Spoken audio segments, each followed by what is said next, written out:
Hi, everybody. My name is Melissa, and I want to welcome you to tonight's workshop presentation on sensory sensitivity and individuals with autism spectrum disorder. Welcome. Let me just get everything up and shared so you can see our presentation. That is always helpful.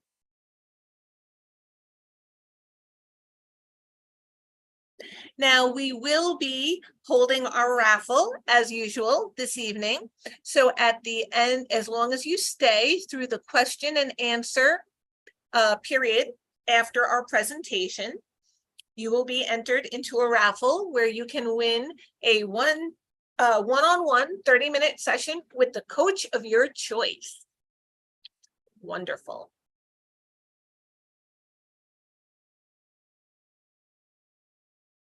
So I just want to mention, we will be doing a presentation on sensory sensitivity and autism spectrum disorder. After our presentation is over, we will be answering questions and coaching.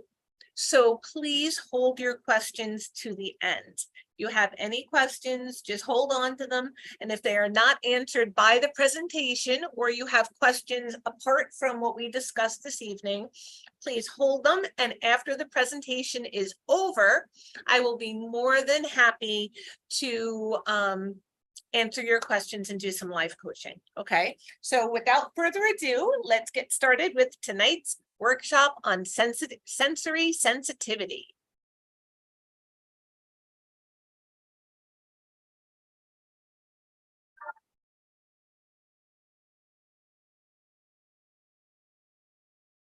I remember when I got pregnant with my daughter, I felt so grateful and so blessed. And my life up until that point had been pretty rocky. I'd had a lot of bumps and bruises along the way. And I finally thought that I was turning a corner and God was blessing me with this beautiful gift of a child. And I was just, yes, finally something was going in my way.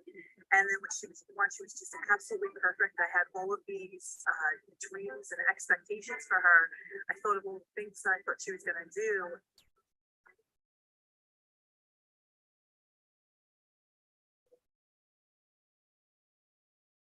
Yeah, good girl. Right after her first birthday, I started to notice her behavior change. She went from, saying that.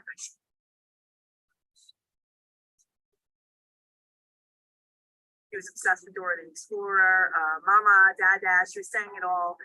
Good girl, say Matt. Hit all of her milestones up to that point. She walked at once. She was eating solid. She just, she looked really good. And then I just remember her, it felt almost overnight or very quickly where her demeanor just changed. She went from this super happy baby to crying and tantruming, just frustrated all the time. And I remember saying to my mom one day during one of these sessions, she's like, where did my happy baby go? But I didn't think anything past it. I think I was kind of not ready to fathom that something could be off, even though maybe the telltale signs were there.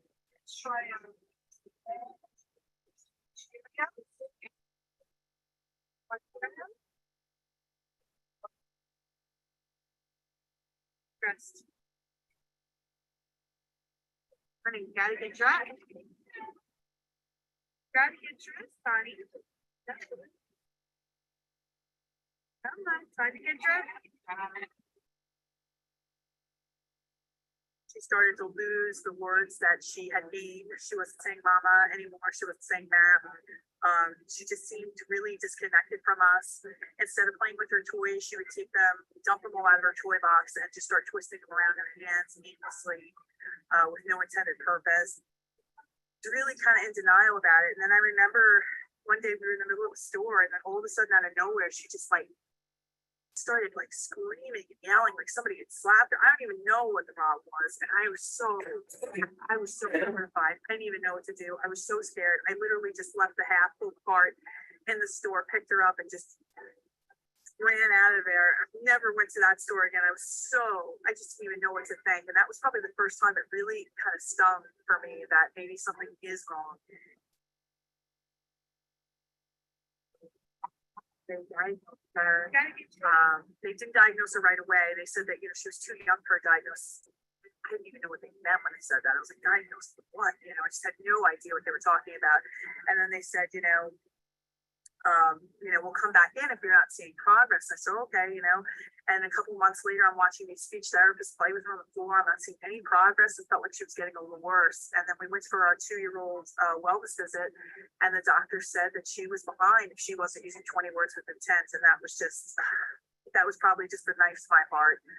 At that point, I really couldn't deny that something was up with her anymore. So then I called the county back in, and then she was diagnosed on the spectrum. And I remember that day, and it was worst days of my life. It was my darkest hour. I could easily say that as a mother, as a woman, as just a human being. It was probably one of the hardest times I had ever gone through. And I remember just being I went from being so happy with God, so thankful, to be so pleased at doing this to her and wrecking this beautiful gift he had given me. And for a while there, I struggled. I struggled to figure out what this meant, or what we were going to do, or how this was going to define her. All those dreams I had for her future were just completely shattered, and I had no idea what was going to happen next. And I went from just hopeful to just complete blank when I thought about the future. One night I was thinking, I'm going to die one day, and who's going to care for her like her mom? And something about that thought just snapped me out of my depression and my anger and my fear and said, listen, we got to get to work here. I promised that when she was born, I was going to be the best mother I could be to her. And that promise hasn't changed. In fact, she needs me more now than ever, not less. She needs me now more than ever. And I didn't know at the time what we were capable of, or what having those changes, that mindset shift for me was going to do. But I wanted to know that at the end of every night, I could look myself in the mirror with confidence and say, you do everything you could, Michelle, to give her the best possible life. And if the answer was yes, then that was a good day. And I wanted the answer to be yes, 100%.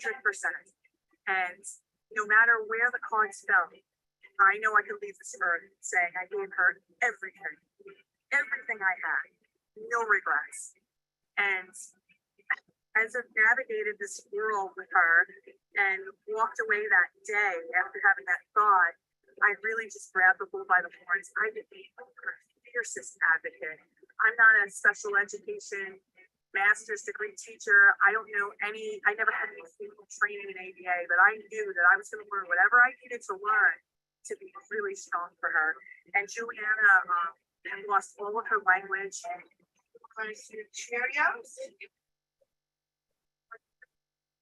The one Cheerios. Okay. She was nonverbal when she was diagnosed. Okay. We taught her sign language.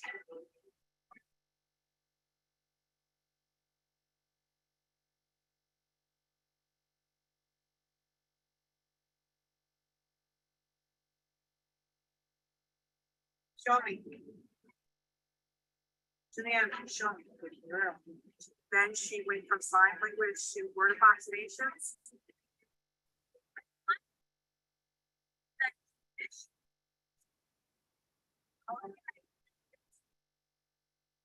Then she started to speak. She went from the most restrictive preschool environment.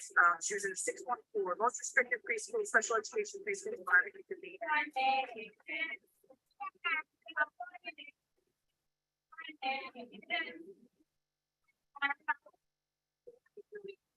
To now where she is almost 8 years old. She's in a second grade class in a Jet Ed school, integrated class with typical peers. She speaks beautifully now. What did you like about the Troy experience?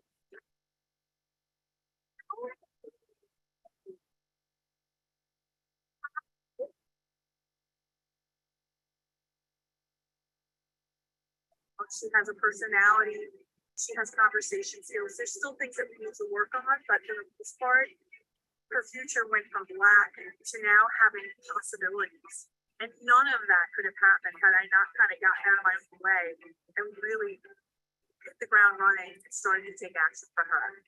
And I can't say that I do that for every parent I coach, but what I can tell them is I will have them feeling like I did, looking myself in the mirror, you can look at yourself in the mirror and saying, I was everything I could be for her today.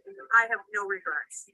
And whatever happens, it happens. It's really for us as parents to know we fulfilled the duty that we promised when we had these children, was to be the best versions of ourselves, to live, to raise these children.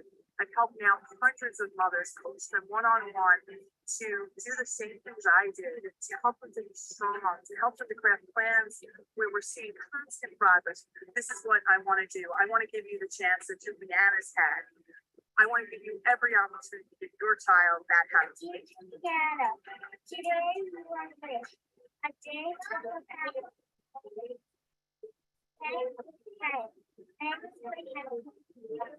Yes, and great time.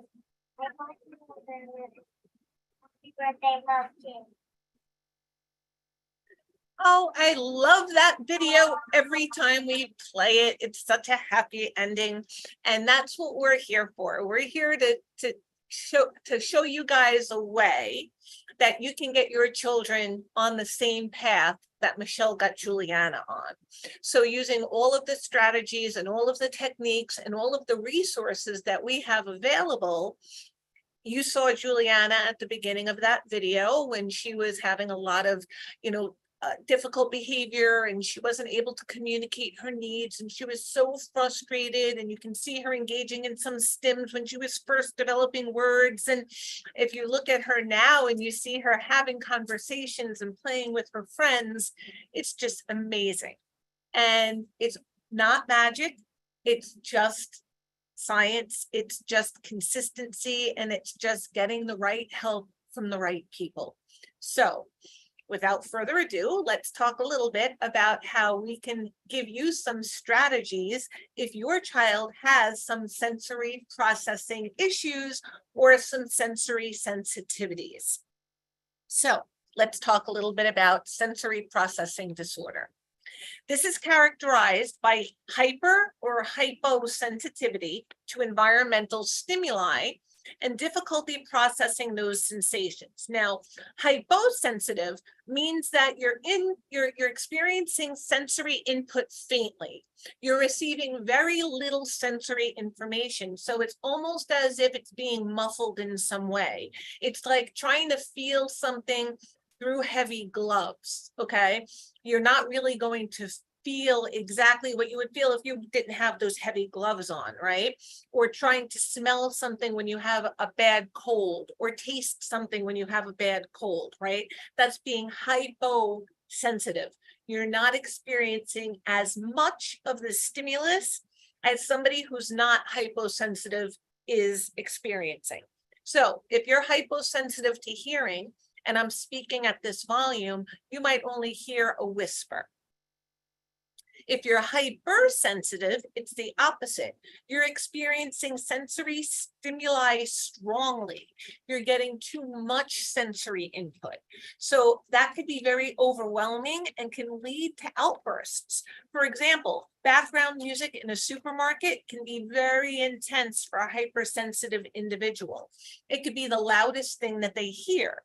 So hypersensitive, you're more sensitive.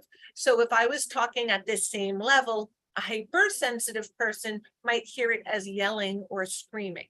Okay, so hyposensitive, you're not experiencing enough of the stimulus. Hypersensitive, you're experiencing too much. Okay, like hyperactivity, too much activity. Okay, so let's talk about how this affects the different senses, and you'll be surprised to know there are more than 5. So let's talk about the sense of taste. If you are experiencing hypotaste, you might find flavors dull. You might not taste anything at all. This is why they prefer spicier flavors and strong foods like chilies, or something that's really spiceful, or very vinegary, a very intense tastes. They might also eat or put in their mouth non-edible items like Play-Doh. This is also known as a disorder named pica. So if your child is doing those things, if your child tends to gravitate towards foods that are very intense in flavors, if they tend to put things in their mouth, they might be hyposensitive to taste. Ways you can help: make sure to have strong flavored foods available to snack on. Use a variety of different texture foods for meals. So you might want to have some smooth things, some crunchy things, etc. Try including spicier dishes during the week. Keep non-food items your child tries to eat out of reach. And teach your child which foods are edible and which foods are not, especially items that are dangerous to eat. Now, you might be hypersensitive in your sense of taste.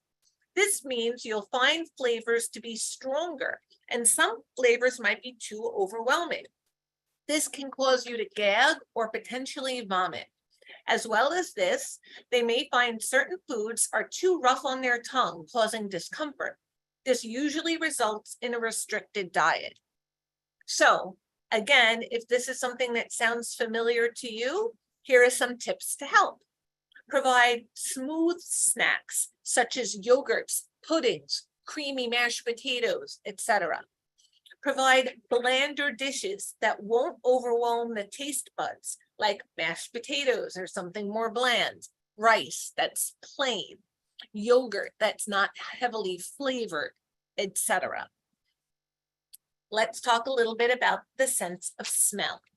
If you are hyposensitive to smell, you love strong scents because, again, you need the scent to be strong for you to perceive it, because you struggle to smell faint scents or any scents at all. This might mean that they try to smell everything, and they might even lick items to get a better sense because your senses of smell and taste are connected.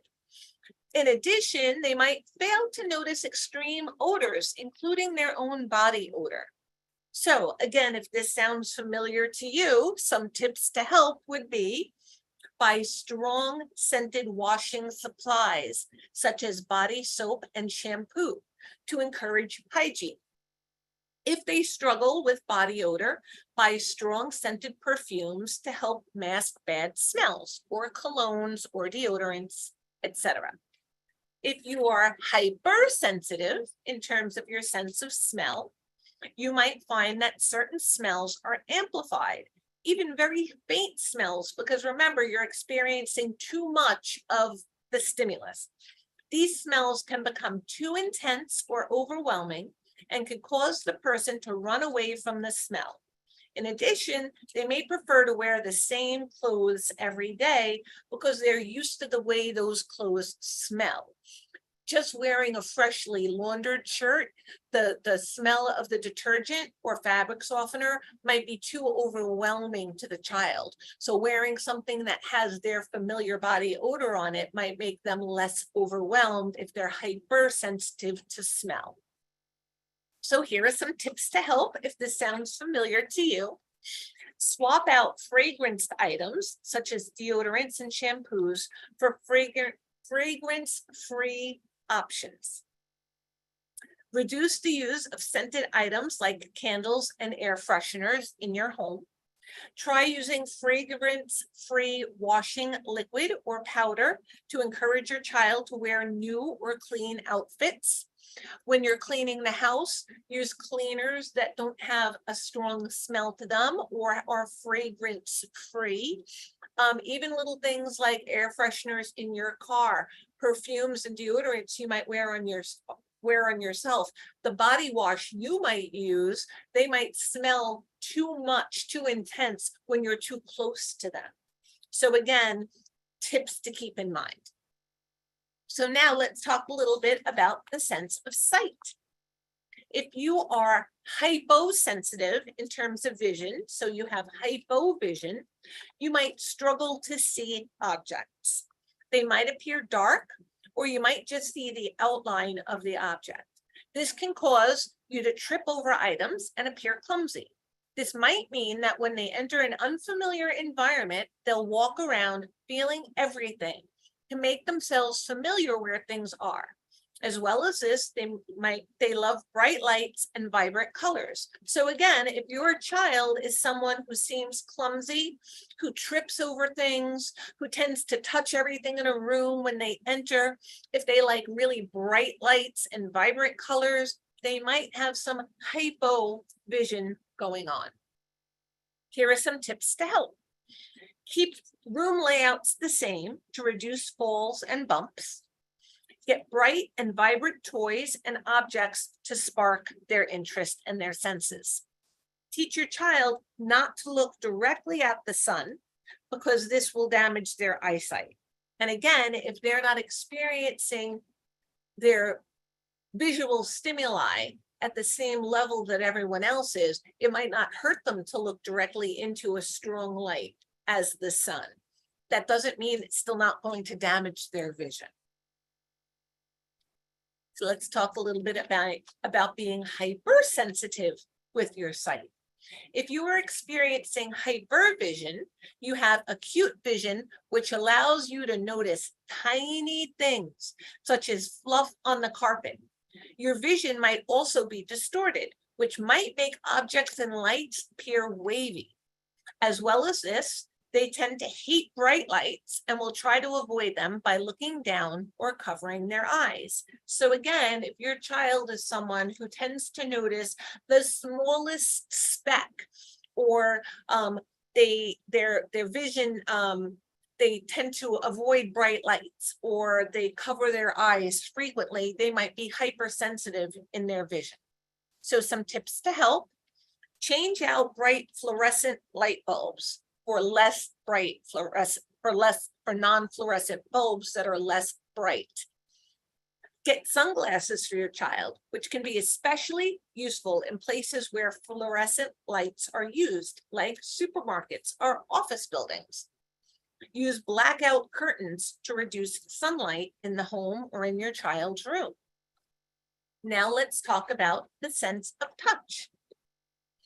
People who are experiencing hypotactility, tactile means touch, and if you're a hyposensitive in your sense of touch, it's called hypotactility. So if you're a hypotactile, you enjoy pressure, whether this is from a tight hug or tight clothes, because this helps them feel. They may not be able to feel pain or differences in temperature. This can become dangerous as they may not notice bad injuries. As well as this, they are more prone to self-injury, such as banging their head against the wall or biting themselves. One, to feel it, just to experience that sense of feeling. And two, they might, because it may not hurt them as much as it hurt somebody else to hit themselves or to bang their head against the wall. So they're not going to experience the sensation as much, so they may do it out of frustration and it's not going to hurt, so they might be likely to do it more, or they might be doing it just to kind of feel something, feel where their body is in position to other things in space. This is very similar to like people that experience cutting. A lot of times if you interview someone who's a cutter, they'll say like it's to feel something. They're probably hypotactile as well, in addition to their anxiety issues. So I worked with a child that was so hypotactile, he did not experience pain to the point where he had put his finger into a flame on the stove where his nail bubbled. He didn't even pull his finger away. Like, he didn't experience it as pain, even though there was significant tissue damage done. So this can definitely be something that is concerning for safety reasons. So some tips to help. Get a weighted blanket. Weighted blankets are really great for people that are hypotactile. It really helps, again, give them their idea of feeling something and their position in space. Think of it this way. If you're sitting in a seat, right? And you're sitting in a seat for a few minutes or a long period of time, it doesn't take long before you don't really feel the chair underneath you anymore. When you first sit down, you might need to adjust and make yourself comfortable. But after a few minutes, you're paying attention to what you're there to see and hear. You're not necessarily paying attention to the way your seat feels, unless you're sitting too long and you start to get uncomfortable, etc. It's the same thing. These kids are just not feeling, it's as if they like, you're not feeling the chair after sitting for a few minutes. That's the same sensation they have about their body pretty much all the time. So weighted blanket can help. Have textured toys for your child to play with. If your child purposely bangs their head, get a head protector. Because again, just because they're not feeling pain does not mean that there's not damage being done. So let's talk a little bit about being hyper tactile. So if you are hypersensitive in terms of touch, if you are hyper tactile, you dislike being touched or the feel of rough textures. You might be sensitive to certain foods as they feel uncomfortable or might even cause pain. They refuse to wear certain clothing, especially on their hands and feet. They refuse to touch certain objects. Since they don't like being touched, it can be difficult to cut their fingernails or their hair, with some children responding with panic attacks, and they may hate hot or cold temperatures. Again, because they're experiencing it more than you would experience the same stimulus. So, some tips to help if this sounds familiar to you. Let your child know if you're about to touch them so they can prepare themselves. And if possible, ask permission first. They should have the right, unless you're prompting them for something or you're protecting them from something, they should have the right to say whether or not they want someone to touch them. So either ask permission, or if you need to help touch your child to help them or guide them or prompt them, just let them know in advance so it's not such a shock to their system. Otherwise, it could be like plunging your hand into a cold, icy, cold bucket of water. It's a shock. So if they don't like being touched because they're sensitive to touch and you touch them, it could be like giving them a shock. Have a sensory box, a box full of different textures your child can gradually feel so that over time they can be desensitized and they can learn to tolerate those different feelings and sensations. You can provide smooth or textured foods for your child to eat, such as mashed potatoes or plain yogurt. Choose clothes that you or your child find comfortable. You can remove labels from clothes. Many clothes today come label free, where the washing instructions is printed directly on the fabric, so there is no tag. Because even when you cut out the tag, there's a little tiny piece of tag that's attached by thread. So if you do remove the tag, remember to remove all of it.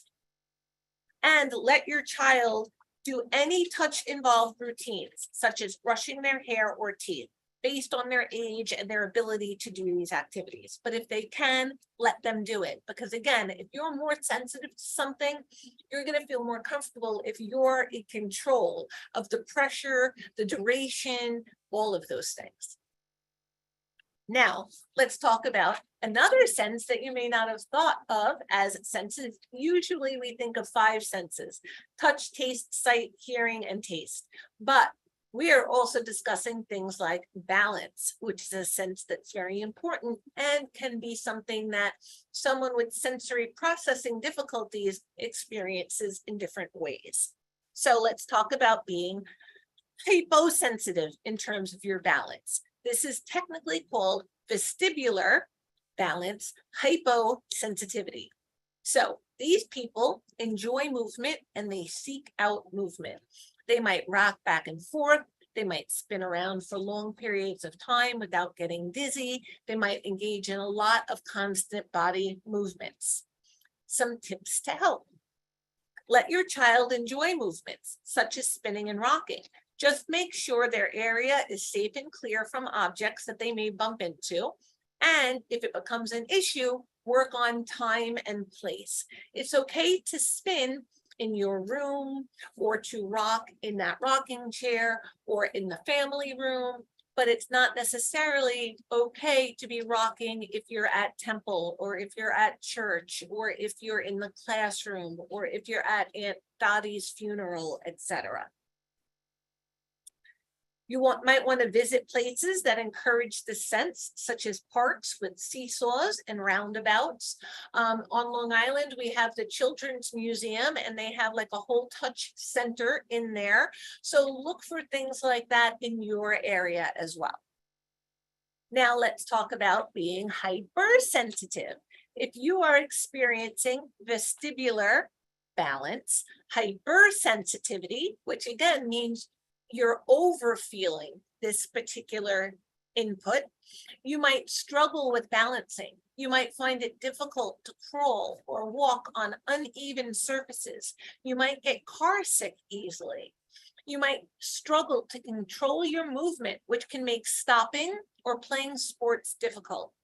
You might fear having your feet off the ground, and that movements such as spinning disorientates them. Okay, so this is the exact opposite. I worked with a child who was so hypersensitive in his vestibular sense that if there was the slightest incline in his backyard, he would have to stop. He could be in a full run, running across the backyard. If there was a slight dip, like a slight dip, he would stop, get down on all hands and knees, on all fours, get past that little dip, get up, and then continue running. I mean, from slightest incline, like slightest incline. To him, it was like the steepest ramp imaginable. That's being hypersensitive to your vestibular sense of balance. So, some tips to help. Get a motion sickness band. They are very, very helpful.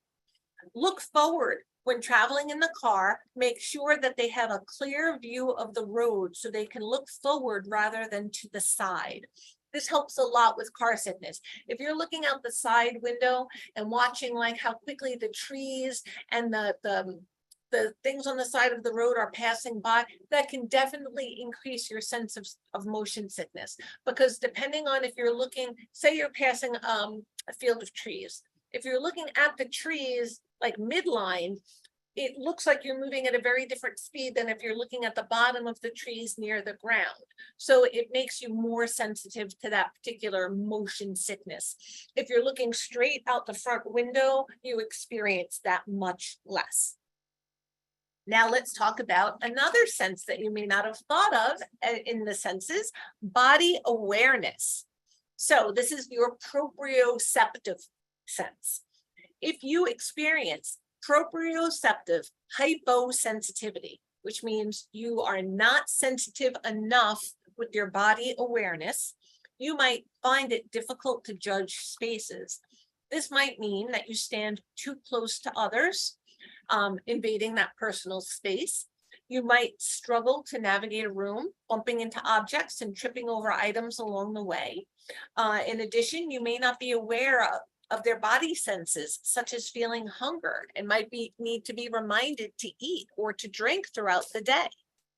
So if this sounds familiar, here are some tips to help. So use corner protectors. So if you or your child does fall, they don't hit sharp edges. Have set timers for body sensations, like a timer for meal times, so you and your child knows when to eat. And you might also need to use a timer for the toilet. So again, if you're having potty training issues and your child is not aware of them being wet, or they're not necessarily aware of the need to urinate or defecate, they might have some proprioceptive hyposensitivity. Okay. In addition, you also want to make sure your floor is free from objects and wires to avoid tripping over.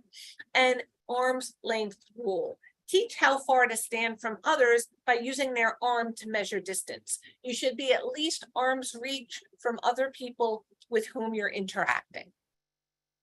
Now let's talk a little bit about being hypersensitive to your proprioceptive sense, your body awareness. So if you're experiencing proprioceptive hypersensitivity, So again, you are over aware of your body. Your body awareness is keyed up to 10, okay? You might struggle with fine motor skills, such as moving small objects or holding a pencil. You might also move your whole body to look at something instead of just turning your head. You need to turn your whole body in order to orientate yourself to see something. So if this sounds familiar, some tips to help: play games and activities that build up fine motor skills. For example, you can do puzzles, build with building blocks, use a threading and lacing board, etc. Those will definitely be helpful. And any other small, like picking up small items, anything that has to do with that small fine motor skills and occupational therapy can be helpful. As far as the body awareness and your proprioceptive sense, physical therapy and or occupational therapy can be beneficial for kids that have those deficits or excesses. Physical therapy deals with big movements, and occupational therapy deals with small and fine motor movements. Okay, now let's talk a little bit about your auditory sense, your sense of sound. People who are hyposensitive to sound, they experience hypo hearing, enjoy loud noises. Remember, they're under experiencing the stimulus. So talking at this level to you sounds like talking to this level to them, okay? So they enjoy the louder noises because it's easier for them to perceive. They might create loud noises, such as banging doors, seeking out noisy places in order to stimulate their sense of hearing. They might find they have partial hearing or none at all. This can make it hard to hear faint noises, such as background sounds. If this sounds familiar, some tips to help include: have times throughout the day where you or your child can make as much noise as they want. Again, time and place. Use visual aids so they can clearly understand what's being said, like closed captioning, right? But visuals, whether it's text or pictures, visuals help. Let others know that you or your child have hypohearing so they can communicate effectively, which means make sure you're looking at me when you're speaking to me, because I also need to look at your mouth. That helps me figure out what you're saying. And when you're speaking and looking directly at me, the sound is coming at me in the best possible way for me to perceive it and process it appropriately. Take up hobbies that involve loud noises, such as playing the drums or music and other such loud noises. Now let's talk about if you are hypersensitive to sound. People with hyperhearing dislike loud noises, finding them painful. They might cover their ears or make repetitive noises to block out as much loud noise as possible. They may find noises are magnified and are hard to block out. Even quiet noises, such as a conversation far away. The noises can also become muddled up, which can make it difficult to keep track of a conversation. I work with someone who is so hypersensitive to sound that when she goes upstairs in the evening to go to sleep at night, her parents cannot watch TV or have a conversation with each other vocally. They have to text each other, because if the TV is on downstairs or they're speaking to each other, she's so hypersensitive that even with noise canceling headphones on, it still disrupts her so much that she can't fall asleep. Well, I should say had bothered her so much, because she's made a lot of progress with this. People that are hypersensitive, background noises and outside noises can be really difficult. For this particular student, she had a lot of problems with background noise, and she doesn't live in a house, she lives in an apartment. So there are people right on the other side of the wall that might be making their own noise, and she has no control over that. And that can be extremely difficult for her to deal with. People just walking outside, the landscapers coming to take care of the grounds where they live, can be so devastating for her. And the approach of the 4th of July fills her with dread starting on the 5th of July for the next upcoming year. Now, she's doing so much better, this was the first 4th of July that she did not have a meltdown, that she was able to deal. That between her earbuds and her noise canceling headphones together, and other coping skills and strategies that we've been working on together, and that we've been working on with her parents, and they've been working on together. This was the first 4th of July. She did not have a meltdown on the 4th. So, huzzah! There is light at the end of the tunnel. Just because your child might experience these hypo or hypersensitivities doesn't mean that they always will. These strategies are designed to help with those situations, with those hypo or hypersensitivities, so that they don't affect your child's life forever. So if that sounds, if that's familiar to you, here are some tips to help. Reduce unnecessary loud noises, such as loud phone ringtones. Prepare yourself or your child for loud environments. Use noise canceling headphones or earplugs or both. However, be careful, as doctors recommend against frequent use of headphones and earplugs, as a person can become dependent on them. And there's this thing also known as sensory rebound, where if you spend so much time muffling and avoiding the sounds, when you then are re-exposed to the sound, like out in the real world where you have no control over it, it sounds even louder than it would have been had you not muffled those sounds so significantly. So you have to work on some tolerance training, but there should be a safe space in the child's home where they don't have to experience so much overstimulation if this is an issue for them. So like for my student, we hung up big soundproofing, big blankets over her windows and against the wall that backed up to the apartment on the other side. For adults, you can apply or volunteer in quieter environments, such as the library.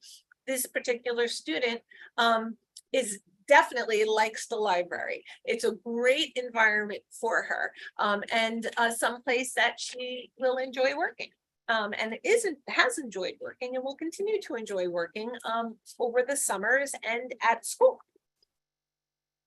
So let's talk about sensory overload. Okay, we've talked about hypo being undersensitive and hyper being oversensitive for each of the senses that we've talked about, including the senses of your body awareness and movement through space. So let's talk about sensory overload.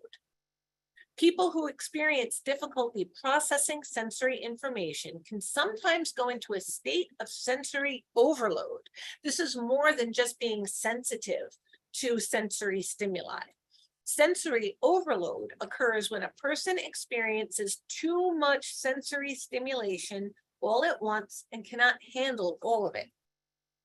Think of sensory overload as similar to what happens to a computer when you ask it to do too many tasks at once. It freezes up. Asking it to process more tasks is only going to make it worse. The best thing you can do is to remove demands and give it time for the overload to pass. It is not a teachable moment at that point in time. You have to remove as much sensory input as possible until the child gets back to their normal equilibrium, till they're no longer in crisis. And then we can go back to placing demands and figuring out what we can do from that point forward. Okay, so I'm gonna share an example of a video of sensory overload.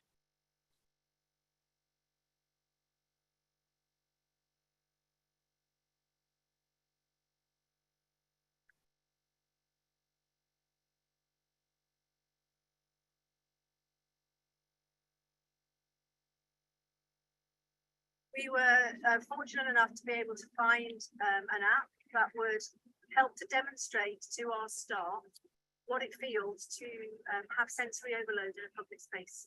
Now that app is a MedCap app actually, and it's designed to show what it's like if you are on the autistic spectrum and you have a sensory overload issue in a public space.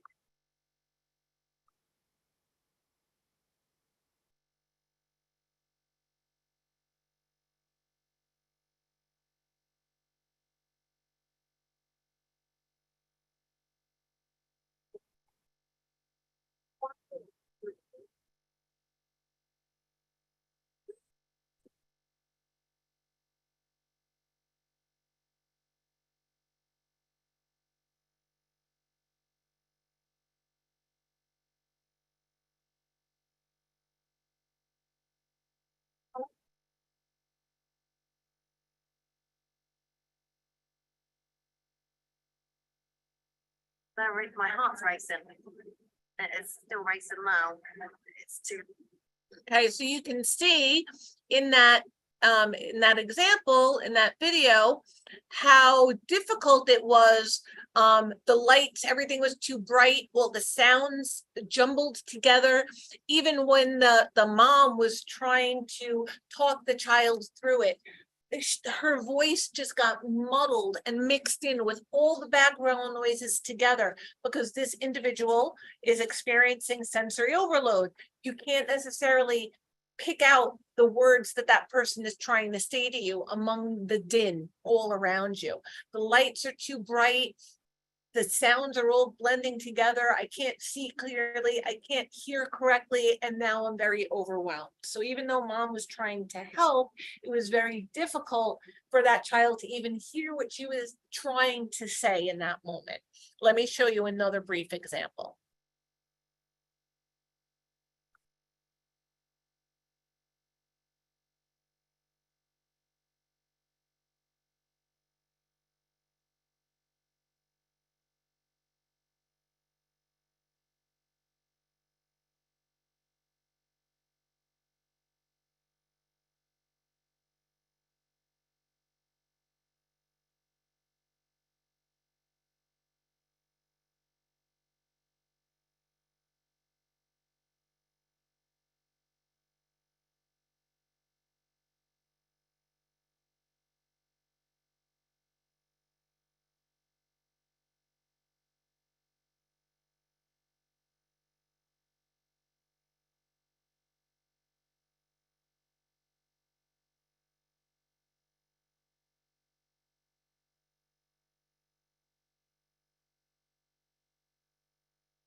Is there anything you'd like? Would you like some drink? Would you like something to eat? That will be £5.20. Is that like something else?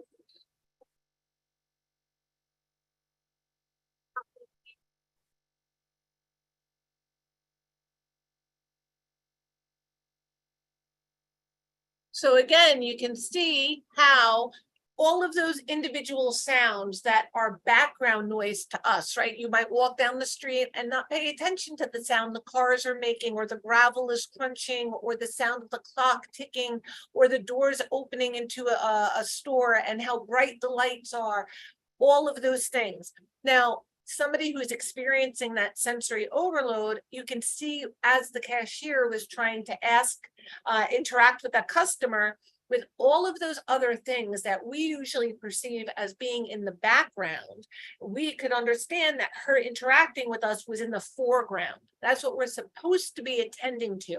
That's supposed to be the salient thing that's standing out amongst all the other things in that room at that moment. But if you're experiencing sensory overload, all of the other background noises come to the foreground as well. So everything is equal. So as you can see, it's a lot more difficult to hear her asking for your order or telling you how much money this is going to cost when you're already distracted by hearing the clock tick and the coffee steam and the chair slide and the spoon and other people talking and the music in the background, et cetera, et cetera, et cetera. So feel free to look online for some additional examples of sensory overload so you can really get a sense of what it's like to be someone who's experiencing sensory overload. Okay, now let's talk a little bit about preventing sensory overload. First, you want to recognize what overload looks like for your child specifically. So what does overload for your child look like? Overload can show up in different ways for different people. It might look like a panic attack, getting hyper, shutting down, having a meltdown, which resembles a tantrum but is not thrown on purpose. That's really the difference between a tantrum and a meltdown. Is a tantrum is thrown on purpose, a meltdown is not. Does the person's mood usually change when overwhelmed? And if it does, how? Notice if any self-calming behaviors tend to happen during overwhelm. What tends to calm this person when things are getting bad? This can help you notice when overload is coming. Are abilities lost or limited during overload? Normal abilities can become harder or impossible to use during overload.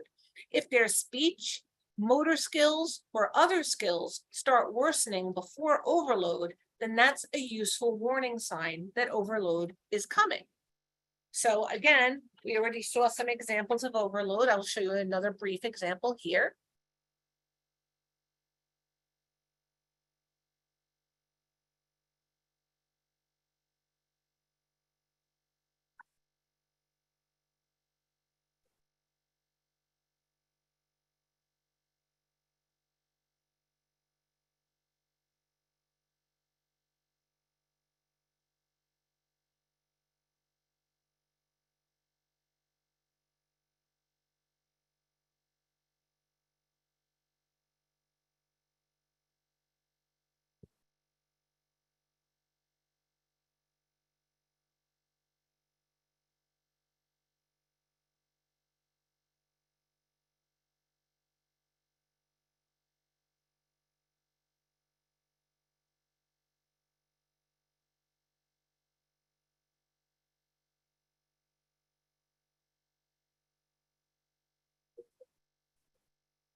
Okay, so I'm not going to play the whole video, but you definitely get the idea of, again, how much those things that we see as being background can affect somebody who's in sensory overload at the moment. So, quick question for all of you guys out there. Was that person experiencing hyposensitivity or hypersensitivity? That's right. For all of you who said hypersensitivity, way to go. He was definitely experiencing those stimuli much more than somebody else would. If you notice at the beginning of the animation, he was standing in a group of other children who were not at all disturbed by the sensory stimulation going on around him that was disturbing to him. So that is an example of being hypersensitive. Well done, you guys, well done. So let's talk about how we know the signs of sensory overload, because again, if you're going to prevent it from happening or help your child through it, you need to know that it's coming. You need to know the signs, the cues. Sensory processing disorder is a nebulous condition which manifests in diverse ways. You want to track your child's signs. That way you'll need to better understand what stimuli they find problematic. And if you're writing everything down, it's a lot easier to keep track and to discover patterns than if you're just trying to remember each occurrence over time. Do so by taking notes about your child's behavior. Write down what seems to have triggered a tantrum, how your child responds, and how long the meltdown lasts. For example, some parents reported thinking their child's tantrums were random and impulsive. Upon tracking their triggers more closely, though, they found that the tantrums actually occurred every time the child had to put on footwear or heard about having to do so. Keep in mind that your child is probably not trying to behave badly. They're just having a hard time coping with an uncomfortable or even painful world. So let's talk about some strategies. We can reduce sensory stimuli. Let's talk about reducing visual stimuli. A person experiencing visual overload might need to wear sunglasses indoors. They might need to refuse eye contact, turn away from people who are speaking, cover one's eyes, and bump into people or things. To help with visual stimulation, reduce the items that hang from the ceiling or walls. Keep small items put away in bins or boxes, and organize and label those bins. If lighting is overwhelming, use a lamp instead of fluorescent lighting. You can also use darker bulbs instead of bright bulbs. Use blackout curtains to minimize light. And if indoor lights are overwhelming, using sunshades can also be helpful. Let's talk about reducing tactile stimuli. Tactile overload can include being unable to handle being touched or hugged. Being touched or thinking they're about to be touched can worsen that overload. Tactile sensitivity can include a sensitivity to clothing, preferring soft fabrics, or to touching certain textures or temperatures. Recognize what textures are pleasing and which ones are not. Make sure that any new clothing is sensory friendly. Respect touch boundaries. Don't force it, and pay attention if they pull away or say they don't want to be touched. And make sure your family recognizes and respects this as well. So if your child is very tactile sensitive and you're going to a family gathering, you don't want to necessarily push that child to have to hug grandma or hug Aunt Dottie or hug Uncle Jimmy. Because again, if your child is saying no, you want them to know they have control, and you don't want them to learn that adults can force touching upon them, okay, if you don't want to be touched. Don't startle them. Let them see you're coming if you are going to touch them, or warn them that you're going to touch them. Come from the front, not from behind. Give them time to lean away or to say no if they can't handle it right at that moment. Encourage comfortable clothes. Itchy or painful clothes shouldn't be worn no matter what the occasion is, okay? There's always another option. Remember that touch sensitivities may be worse on some days than others. So some clothes might be okay sometimes and might not be okay at other times. So no matter what the occasion is. So if your child is going to a wedding or going to a religious ceremony or going to a funeral and they have to wear clothes that are non-preferred because of their tactile sensitivity, you can get them larger clothes and have them wear those clothes over clothes that they already feel comfortable in.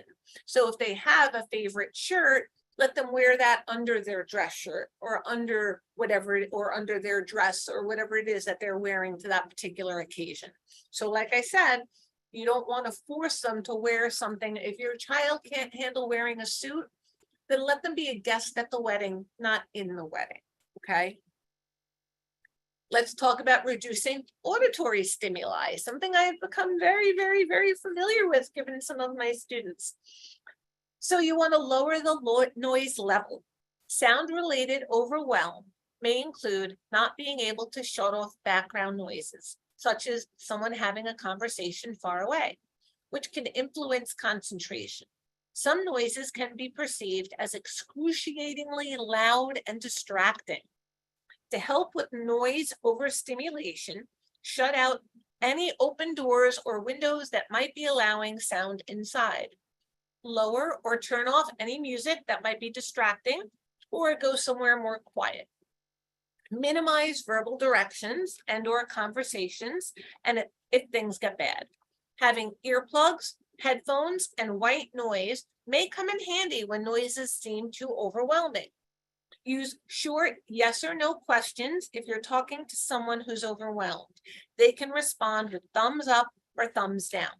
So if your child is being overwhelmed by auditory stimuli, that's not the time to ask them a lot of questions. If you absolutely positively have to ask them a question, make it a yes/no question that they could either shake their head no, nod their head yes, or give you a thumbs up or a thumbs down. But keep the question short, only question if absolutely necessary, and let them answer with the least amount of response as possible. Again, we're trying to reduce input during overwhelm, okay? Let's talk about reducing some sensory stimuli in terms of smell or olfactory stimuli. Limit strong smells. Some fragrances or stenches may be overwhelming. And unlike sight, you can't shut your nose to disengage the sense. If smells are overwhelming, consider using unscented shampoos, detergents, and cleaning products. Remove as many unpleasant scents as possible from the environment.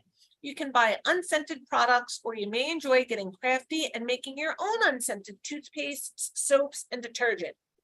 Avoid overdoing it, because even if it's a nice smell, it's overpowering is what the problem is.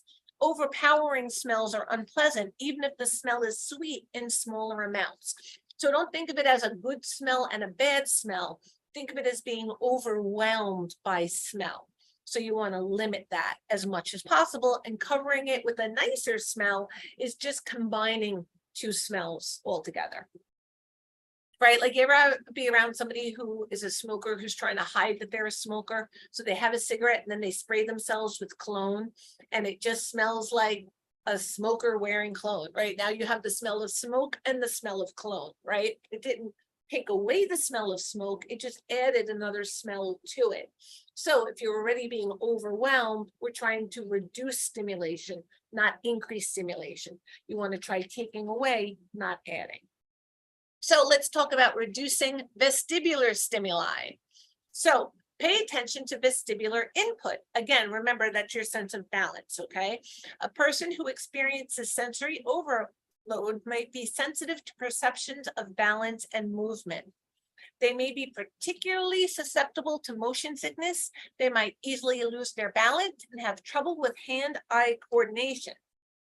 If the person seems overwhelmed by movement or is inactive, you can try slowing down your own movements or practice moving slowly and carefully to different positions, transitioning from lying down to standing, etc. Let's talk about some strategies to address those sensory sensitivities. Try creating a sensory diet. A sensory diet is a way to help the person's nervous system feel organized and efficient, providing sensory input in a way that is nourishing and routine. A sensory diet can include sensory input created by interactions with other people, the environment, activities scheduled at certain times of the day, and recreational activities. The goal of the sensory diet is to calm the person and possibly normalize sensory input, teach the person to manage impulses and emotions, and increase productivity. So it's a lot of that tolerance building. With the sensory diet, you want the person to have a balanced experience of different sensory inputs.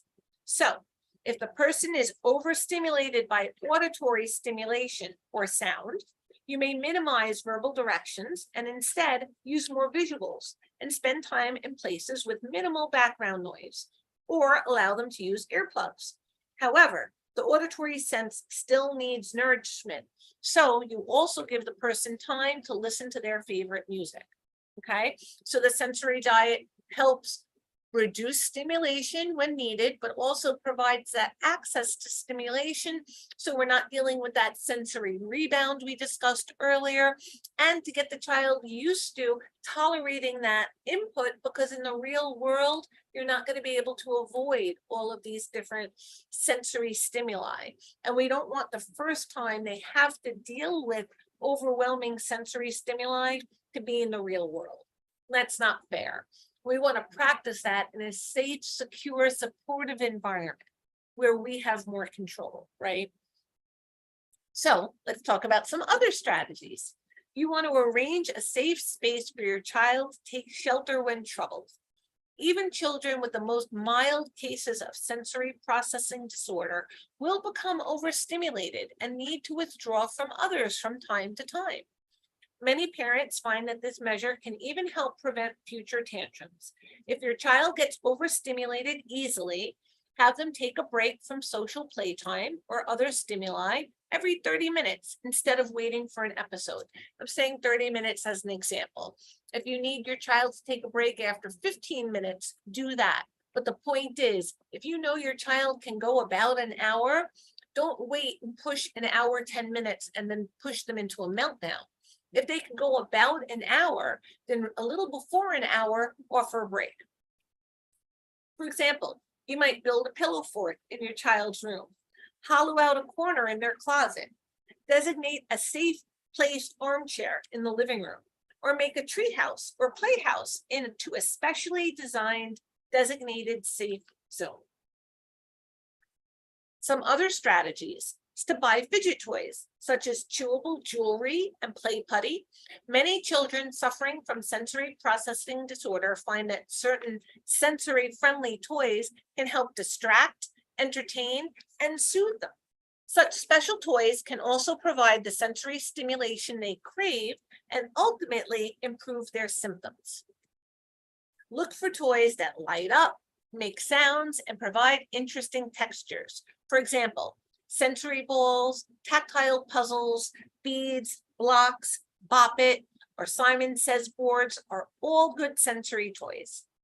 Additionally, familiar tokens such as worry stones and favorite stuffed animals can help suffering children feel relaxed and secure.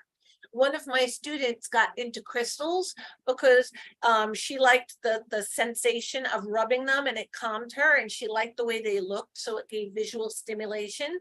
They were shiny and colorful. She liked that, so that was visually stimulating. And just rubbing the crystal and kind of fidgeting with it calmed her down.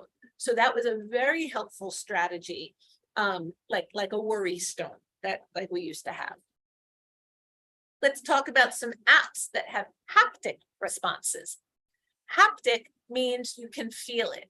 So a haptic response with an app means when you're using the app on your phone and you make a response, you can physically feel it through the phone into your hand. So if I'm pressing a fidget spinner on my phone that has a haptic response, I'm gonna feel that sensation through the phone into my hand. There's gonna be some sensation of a spinner every time I tap on it. An example of such an app is called Tappy. Tappy is a fidgeting app designed to help you reduce stress and anxiety in a fun and satisfying way. As you tap, you will enjoy an incredible haptic response where you will feel the movements through the phone or the tablet. Anti-stress is another name of relaxing game. It has a lot of relaxing games, and you can choose one of the fidget toys to relax and play.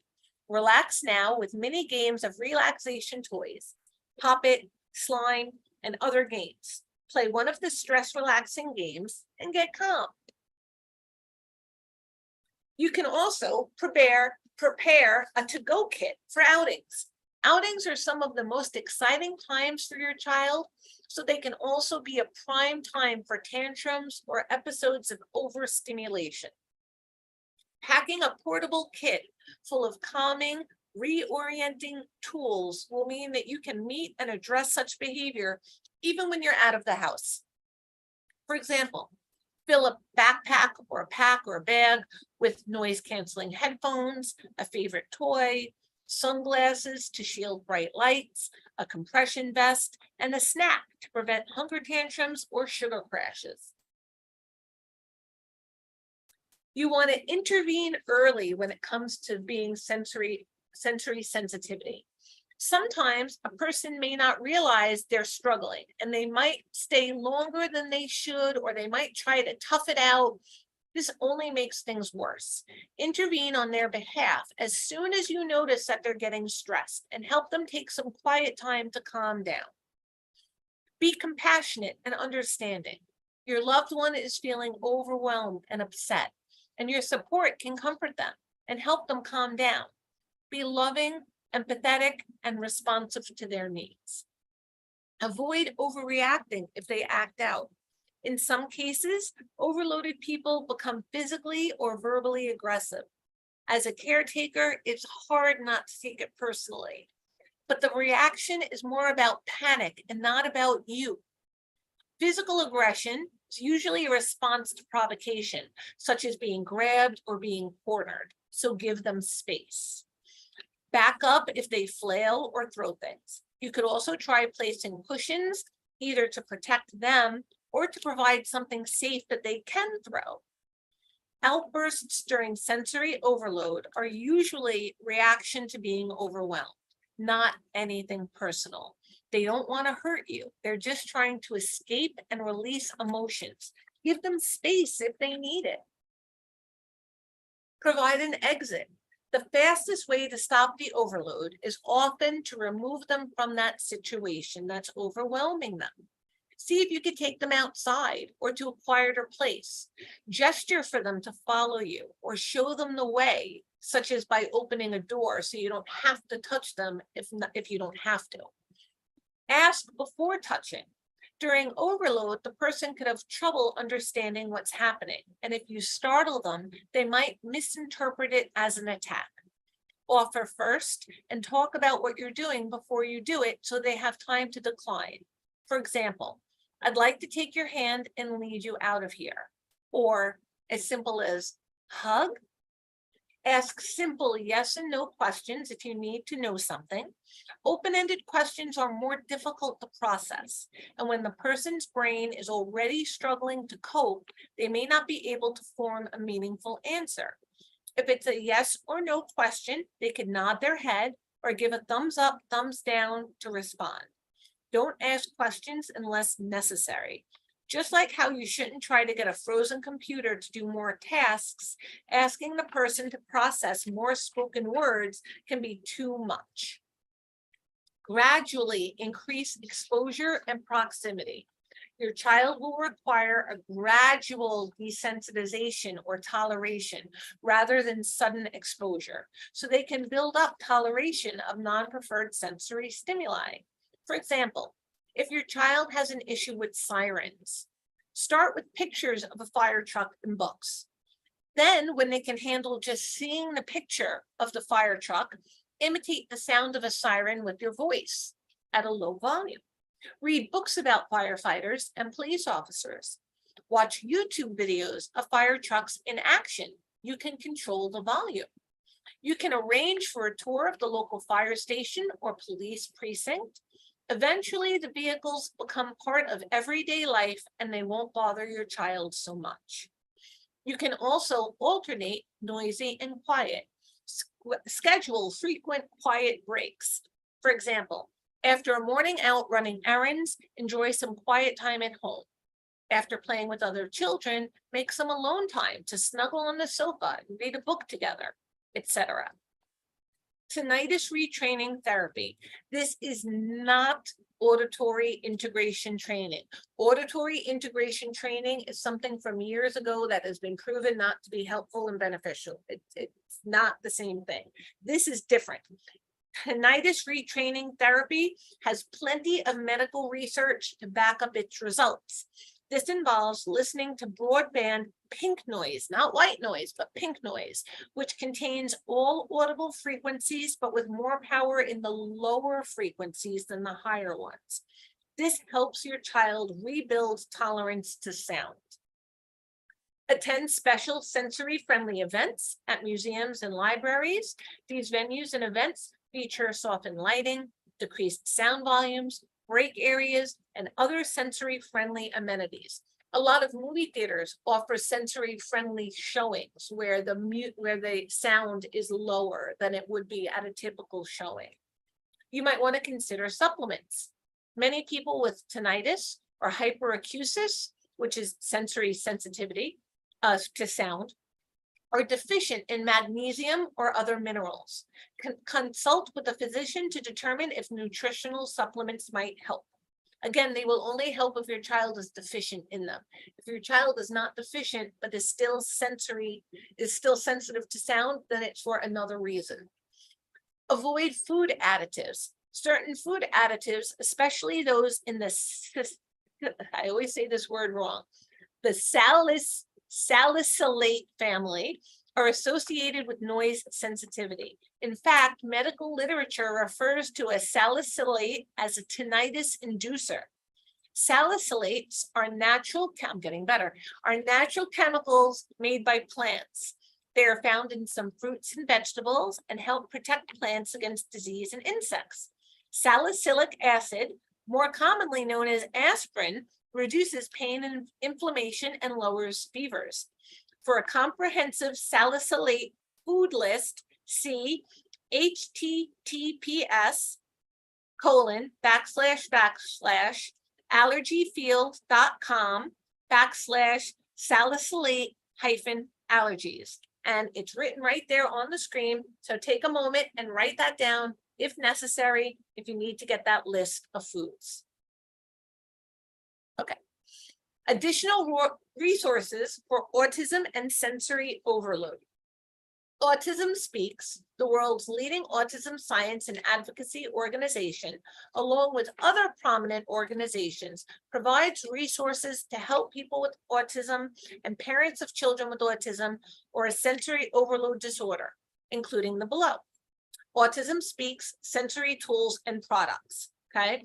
autismspeaks.org/family-services/sensory-tools-products. Again, all of this information is right here on the screen.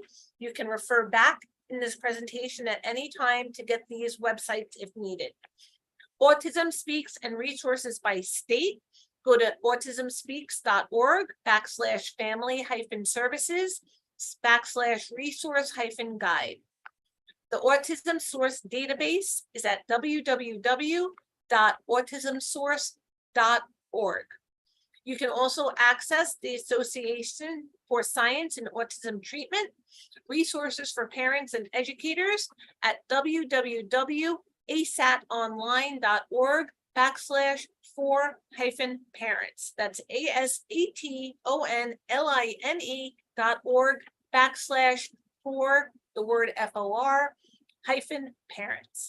The Centers for Disease and Control has free autism materials at cdc.gov/ncb/autism/free-materials.html. And finally, Organization for Autism Research at www.researchautism.org.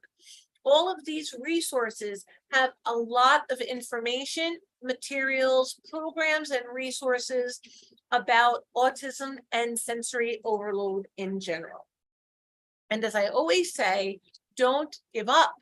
A person can live a full life without fireworks, shows, sporting events, and concerts. However, when sensory sensitivity interferes with everyday activities, then it's time to look more carefully and to seek guidance. A systematic approach to sensory sensitivity can lead to a greater enjoyment of relationships and increased inclusion in the community and community-based activities. If you're having difficulty with the suggestions presented here, consult with a local BCBA, LBA, and sign up for our program so that we can provide you with more additional resources, more information, and personalized, individualized help and suggestions. So I'm going to talk to you a little bit about what we offer at Champions for Our Children's Masterclass. The steps to becoming a champion for your child is a 3-step process. First, understand that your child's behavior is their communication. Whether it's poop smearing, tantruming, or running away, in our program, we have mindset coaching to get you out of fight or flight when these behaviors happen so you can step into action on fixing them. Learn why our children are using this form of behavior. Our BCBAs will teach the why and how to solve it. Okay, so once we figure out why your child is using this way of communicating, then we can help you teach them a more appropriate way of communicating those same needs, wants, and things that they're trying to tell you. And 3, we want to provide our children an acceptable way to get those needs met, so they no longer engage in those inappropriate behaviors. Collect data, test out strategies, etc. The tactile steps are included in the online programs that you will have lifetime access to as one of our Champions for Our Children Masterclass members, okay? Rinse and repeat. Apply 1 to 3 for all goals for children with autism. So any behavior your child is doing, you have to look at it as their way of communicating something to you. We will help you figure out what it is they're trying to communicate to you, why they're using this particular way to communicate that message. And then we will help you teach them the more appropriate message that everyone else in the world is going to understand, because they're not going to necessarily understand when they do this thing, this is what they mean by it. So we will help you teach them how to communicate those same messages to the world before them. Okay, in our Champions for Our Children's Masterclass, we have a lot of professionals here to help you. We have Michelle, the autism mom and life coach. We have our mindset coach. We have BCBAs, the speech language pathologist, another mindset coach, and a registered dietitian. You, with all of these resources and all of these experts, you get personalized strategies for exactly where your baby is at right now. You will get a potty trained child, 100% success rate at potty training. That is worth the price of admission right there. If you're having trouble potty training your child, join us. We will help you get your child potty trained. You will start to reconnect to your child because communication is finally in place. We're going to get to the root level of your child's problem behaviors, and we're going to treat the root, not just the symptom. When life happens, we're going to help get you back on track. And if a regression happens, we're going to tell you exactly how to handle it. We're going to learn from trial and error rather than quitting on our kids, because the only true failure is quitting. We're going to teach you how to build that champion mindset so you no longer have to worry about autism every minute of every day, and you'll get your independence back too. You'll be able to look yourself in the mirror, like Michelle said in that video at the beginning of our presentation, and say, I gave it 100% today. Today was a good day. We have a 3-month group coaching program with guaranteed results. And I'll explain that. This is what you get when you join. You get potty training, you get communication, you get stopping problem behaviors, you get social skills, you get the picky eater protocol, you get mindset training, you get to stop eloping, you get building out every month. You have lifetime access to the self-study vault of courses. You can do it in 30 days, or you can take your time because you have lifetime access to the web portal. So you need a refresher, you have to go back and check some things out later on. Something new pops up, you have lifetime access. You can come back and look at any time. This collection of programs is what makes this the Harvard of autism. Okay, so first you get the lifetime access to the self-study vault. You also get 3 to 4 weekly live group coaching calls where you learn from the experts. You learn from Michelle, the autism mom and life coach. She'll come on to call to craft out a personalized plan for your baby. You get BCBAs like Armando, myself, Stacy, and Julie, to learn how to get your child to the big 3 with effective ABA strategies that you can do at home with them. You will get mindset coaches to help keep your mindset in a place where you stay determined to help your baby. This way, everyone gets their questions answered. So when you join, you get the lifetime access to the self-study vault. You get the 3 to 4 weekly live group coaching calls. You get monthly specialist calls with our registered dietitian, who is also an autism mom, and speech language pathologist, who is also an autism mom. They are amazing. Everyone gets their questions answered. So, specialists. So, when you join, you're getting the lifetime access to the self-study vault, 3 to 4 weekly live group coaching calls, monthly specialist calls, and a private Facebook community where you never feel alone again. You post what you need, we check the group daily, or you could just email directly. So, support is truly our North Star. We don't want you to have to wait for the next group coaching call, or the next specialist call, or the next time you're going to speak with a mindset coach. for you to have a question answered. If you have a question in between our calls or in between our presentations, post it on the Facebook group, you'll get your answer right away. Or shoot us an email and you'll get your question answered immediately.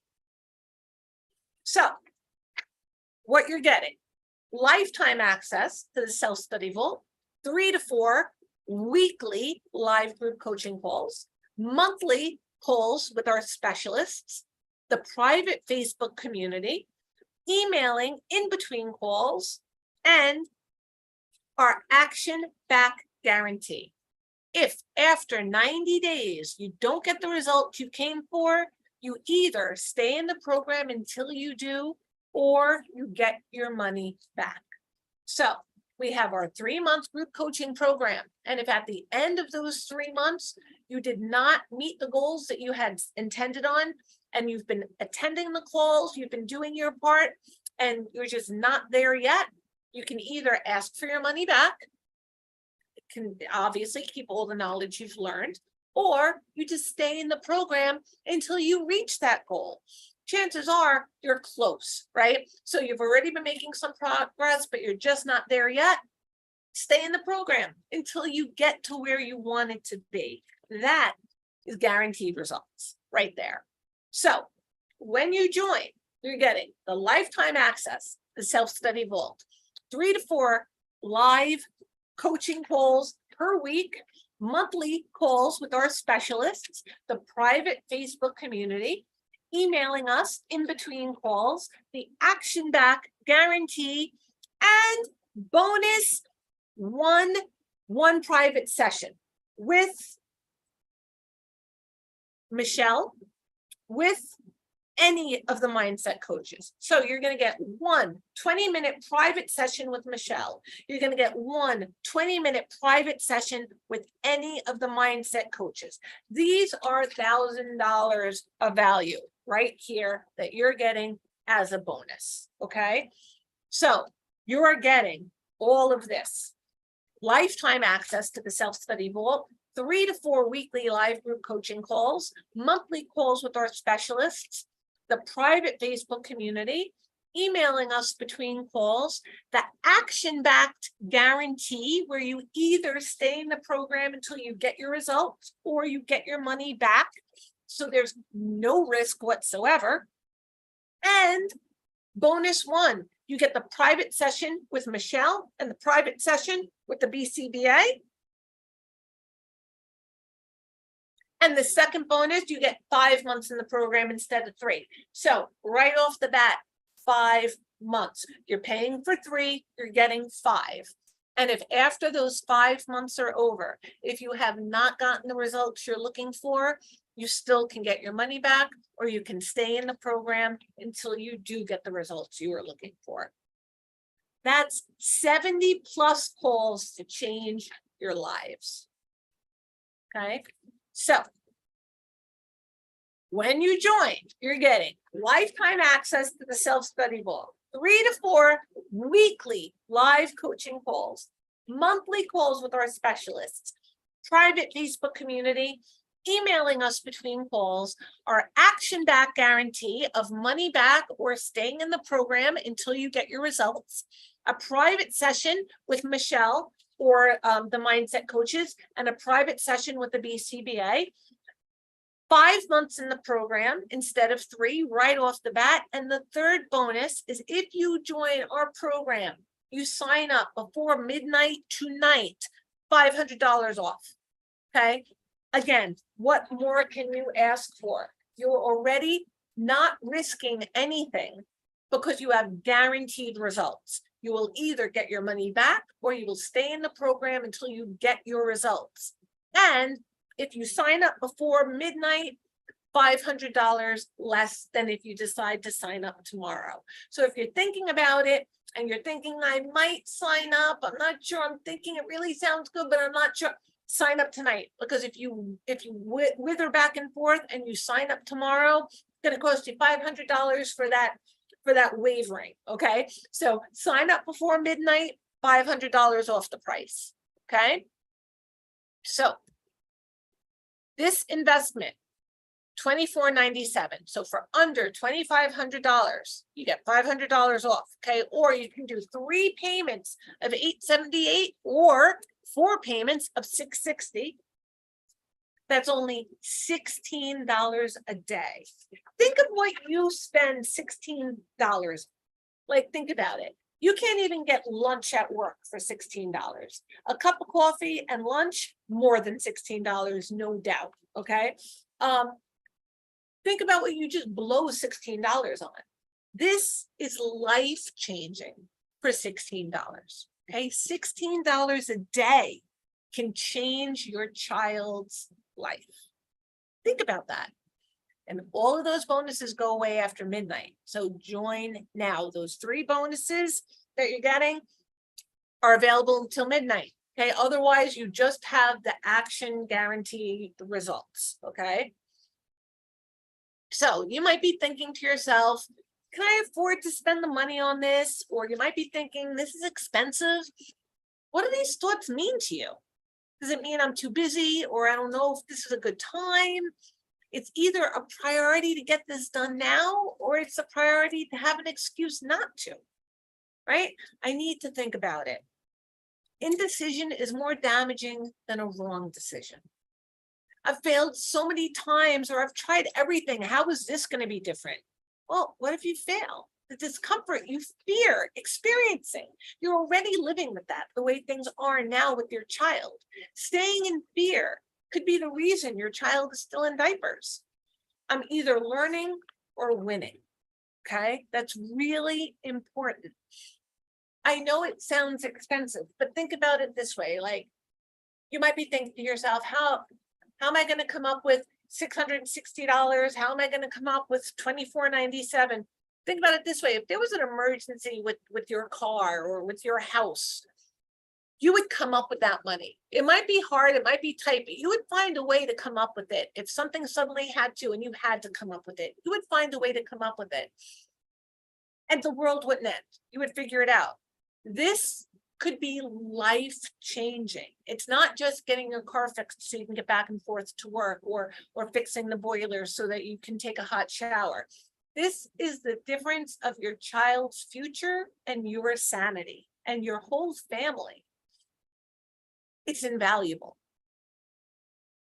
So you might be thinking, well, just because it happened for Juliana doesn't mean it's going to happen for my child, or this is not going to work for my child for this reason or that reason. It's called unicorn syndrome, okay? Where you think that, well, that child, it worked for that child, but it's not going to work for my child. Well, let's talk about that for a minute, okay? You might be thinking, Juliana is different than my child. My child has severe autism. This works for other kids, it won't work for mine. My child is broken, or I'm broken. There's nothing out there that's going to change the trajectory for my child. Well, this is unicorn syndrome, and it's a self-preservation state. Because if you stay here, you never have to put yourself out there to have hopes and dreams for your baby. And if it doesn't happen, you can't be hurt. But it's basically you telling yourself subconsciously, I can't risk trying and failing. I just won't survive it. But sitting in, I don't know, or asking shitty questions with no real answers keeps you stuck, keeps you not taking action to help your baby now. Think about what Michelle said in that video. It hit her that one day she's not going to be on this earth anymore. And who is going to take care of her baby like her mom is? She had to teach Juliana how to take care of herself more, because there will be a day that Michelle's not going to be here for her, because there's no way around that. If you don't take the action now, you're just putting it off, and you're going to have to take that action later. And the longer you practice bad habits, the harder they are to break later. Acting now is so important, because waiting just makes it harder and harder and harder to do. Indecision is keeping you second guessing and losing precious time that you could be making progress. Nothing comes from an I don't know or questions you can't answer. Just decide. Decide you're not ready and that you're not going to do the work. Or Decide that you're nervous, but you're willing to go for it. Give yourself the gift of a decision. Give it your child the gift of a decision. Honor yourself and honor your child right now. If fears and worry are dominating your day and night, then join us. We're here to help. We can help. We have helped. We will continue to help. We want to help you, but we can only help you if you sign up and let us help you. If there's something in you that identifies with anything I've taught you today, and if any of this makes sense, take that leap of faith and join us. Saying yes will have you and your baby moving forward today. Champions for Our Children's Masterclass. So for attending this workshop, if you book into our program by midnight, you're getting a private session with Michelle, a private session with the BCBA, and 5 months in the program instead of just 3, and $500 off the program. These are the bonuses that go away tomorrow. So please click the link in the chat box and sign up for our program before midnight tonight. So you get these bonuses, because if you sign up tomorrow, you're going to be kicking yourself that you're not getting these bonuses. All bonuses go away after tomorrow. So click the link in the chat box and in your email and sign up for our program. Okay, let's hear what some other people that have come to workshops and started the same way you're starting tonight, by just listening to some of the things that we had to say. These people took that risk, took that leap of faith and joined our program. And I will let you hear what they have to say, straight from the horse's mouth, as it were. For people that have joined our program, you can hear what they would recommend. So I guess I wanted to start asking you, what were your biggest struggles prior to joining the program? You know, I was going around and looking for organizations. I'm looking for help. So I started looking up online. And like, I really need somebody who's been through. There's no access to any kind of services over here in Ireland. Googling stuff and trying to find something. I joined because I had a 3-year-old autistic son, so I knew I had to do something, but I didn't know what to do. Everything seemed to be waitlisted or just not available. To break it down to him, I had to have somebody break it down to me. And that got me worried. It got my husband worried, thinking, okay, we need to speak to a PD. I think my biggest struggle was understanding their potential. I actually didn't know, like I was kind of relying on just the speech therapist. I came in just feeling very helpless, very confused. What can I do now that I haven't already done? You know, what would be the harm? What can I lose? Before participating, we weren't making as much progress. It was slow progress. I believe that I found you on Instagram. She is very turned off by a lot of doctors and therapists and things. I went back and forth and I'm like, she's going to start ABA therapy on this day. And I told them that was my #1 goal. As everyone would be, I was a little skeptical because of how many times I have tried with Alexander. On one end, I'm hearing, okay, she's, artistic and, you qualify for a lot of services. And when I go and try to inquire about, we can't service her. All right, so now, I guess, where are you now? You and your child, now that you've joined the program? They're doing really, really well. Doing really, really well. I think their ABA program here is wonderful. We got very lucky with that. One word here or there, what it was that he wanted, but not necessarily saying I want it would be apple or this or that. And that has totally blossomed. And now following like what the BCBA said, which is starting really small. Okay, so where I am now is where I kind of know that I'm in charge. The changes in him in less than 2 months, I think it's been like 6 weeks, are miraculous. The behaviors are decreased. The stimming has decreased. The listening to directions has increased. The language has increased. I just, set those goals for myself and cross them off and once I did that for turned my focus 100%, and and then I was able to get the work done. You helped me formulate the confidence in myself. And realize I'm ready to really go for it. I would not have gotten through it. It went so much better than I ever could have imagined. I started listening to tips from Michelle. He's doing so much better. More eye contact for sure. We're working on talking, on saying some words. Yeah, it went really well. Like again, the tips you guys gave me, it doesn't seem like this big impossible thing. I just been given something so precious. He's more verbal, right direction, and I'm so happy to be part of this program. We never in a million years thought that it would happen this early. He's making a lot more sounds. He's now at that point where he's no longer frustrated, since you and all of the teachers are giving me all of the ideas and the strategies. We all want our children to succeed, and it's just been wonderful. Would you recommend our program to any moms or dads that are going through this right now? Absolutely. Absolutely. So yeah, I would definitely prefer anyone to this. Yes, definitely. You guys need to do this program. It'll change you guys and your child's life tremendously. 100%. I do recommend that you learn something new. I would definitely suggest to go through this program for at least the first 4 to 6 months. This program has allowed that, and I'm really grateful for that. Take this course, do the one-on-ones, listen and absorb everything that this team has to offer. You guys have a gift. And you're sharing it, and that's amazing. So I will recommend it to anybody, whoever is out there. It's been really great. It's been really great. And This is going to help you.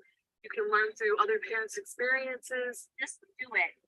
Don't hold back. Just go all in with your daughter or your son, and I promise you will definitely see results.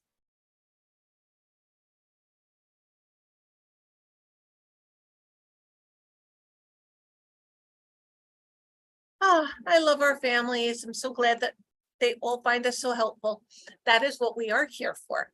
So we have now reached our Q&A time. Before I open it for live questions, I am just going to take a peek in our Q&A box. I did see that some people had posted some questions. The first question from KA said, my problem is my son loves poop. He loves to smear it on anything and enjoys eating it. So we had talked a little bit before about some of the different sensitivities. This could be related to the sense of touch, the sense of taste, or the sense of smell, or all of the above, or a combination of any of the aboves. So this definitely sounds like it could be a sensory processing problem. It could be an escape. It could be an attention-seeking component to it as well. But my feeling is that it probably is sensory related in some way. Most times when it comes to poop smearing, it usually is related to sensory sensitivities in some way. So I would want to speak to you more fully to really get more of the details so I could give you a much more comprehensive answer on that. Let's see, Maureen McCann, any advice for getting a child to wear mittens in the winter? Yes, start in the summer. Start working on getting used to touching things. That tactile kit that was discussed earlier in the presentation could be very, very useful for your child.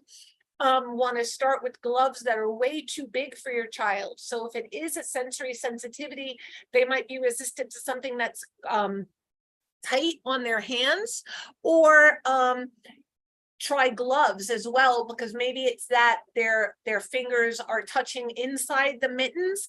But I would start with either mittens or gloves that are oversized so that it's not an issue of trying to squeeze their hands in or out. See if that's helpful. Try some different fabrics as well. And we want to practice desensitizing or building up that toleration.